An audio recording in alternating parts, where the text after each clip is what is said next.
Exodus chapter 4. And Moses answered and said, But, behold, they will not believe me, nor hearken unto my voice. For they will say, The Lord hath not appeared unto thee. And the Lord said unto him, What is that in thine hand? And he said, A rod. And he said, Cast it on the ground. And he cast it on the ground, and it became a serpent. And Moses fled from before it. And the Lord said unto Moses, Put forth thine hand, and take it by the tail.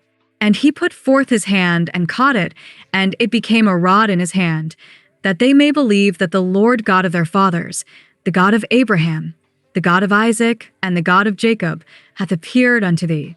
And the Lord said furthermore unto him, Put now thine hand into thy bosom. And he put his hand into his bosom. And when he took it out, behold, his hand was leprous as snow. And he said, Put thine hand into thy bosom again. And he put his hand into his bosom again, and plucked it out of his bosom. And behold, it was turned again as his other flesh. And it shall come to pass, if they will not believe thee, neither hearken to the voice of the first sign, that they will believe the voice of the latter sign.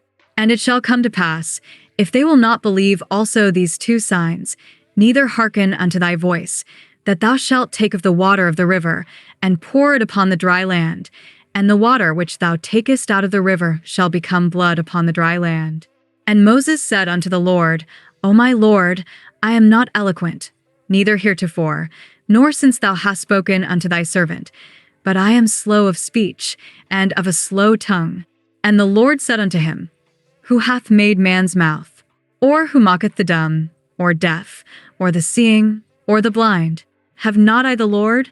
Now therefore go, and I will be with thy mouth, and teach thee what thou shalt say. And he said, O my Lord, send, I pray thee, by the hand of him whom thou wilt send.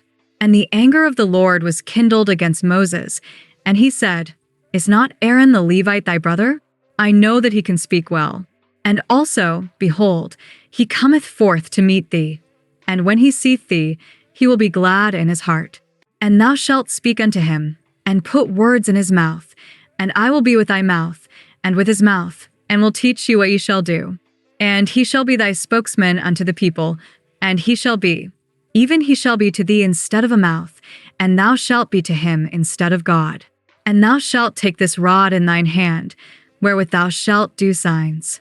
And Moses went and returned to Jethro his father-in-law, and said unto him, Let me go, I pray thee, and return unto my brethren which are in Egypt, and see whether they be yet alive. And Jethro said to Moses, Go in peace. And the Lord said unto Moses in Midian, Go, return into Egypt, for all the men are dead which sought thy life. And Moses took his wife and his sons, and set them upon an ass, and he returned to the land of Egypt. And Moses took the rod of God in his hand. And the Lord said unto Moses, When thou goest to return into Egypt, see that thou do all those wonders before Pharaoh, which I have put in thine hand, but I will harden his heart, that he shall not let the people go. And thou shalt say unto Pharaoh, Thus saith the Lord, Israel is my son, even my firstborn, and I say unto thee, Let my son go, that he may serve me. And if thou refuse to let him go, behold, I will slay thy son, even thy firstborn. And it came to pass by the way in the inn, that the Lord met him, and sought to kill him. Then Zipporah took a sharp stone, and cut off the foreskin of her son, and cast it at his feet, and said, Surely a bloody husband art thou to me. So he let him go. Then she said, A bloody husband thou art, because of the circumcision. And the Lord said to Aaron, Go into the wilderness to meet Moses. And he went, and met him in the mount of God, and kissed him. And Moses told Aaron all the words of the Lord who had sent him, and all the signs which he had commanded him. And Moses and Aaron went and gathered together all the elders of the children of Israel.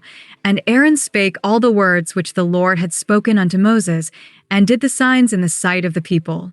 And the people believed. And when they heard that the Lord had visited the children of Israel, and that he had looked upon their affliction, then they bowed their heads and worshipped. Exodus chapter 4, summary. Moses was worried that people would not believe him when he said God had spoken to him. So God showed him signs. Moses threw his staff on the ground, and it turned into a snake. When he picked it up, it became a staff again. God also made Moses' hand sick, then healed it. He said if people still did not believe, water from the river would turn into blood. Moses said he was not good at speaking, but God told him that he made people's mouths and would help him speak. Moses still felt afraid, so God chose his brother Aaron to speak for him. Moses returned to Egypt with his family, carrying the staff of God. God told him to show his power to Pharaoh, but Pharaoh would not listen at first. On the way, something serious happened, and Moses' wife, Zipporah, quickly obeyed God to protect him. Then Aaron met Moses in the wilderness. Together, they gathered the leaders of Israel. Aaron spoke to the people and showed them the signs. The people believed and were thankful because they knew God had seen their suffering.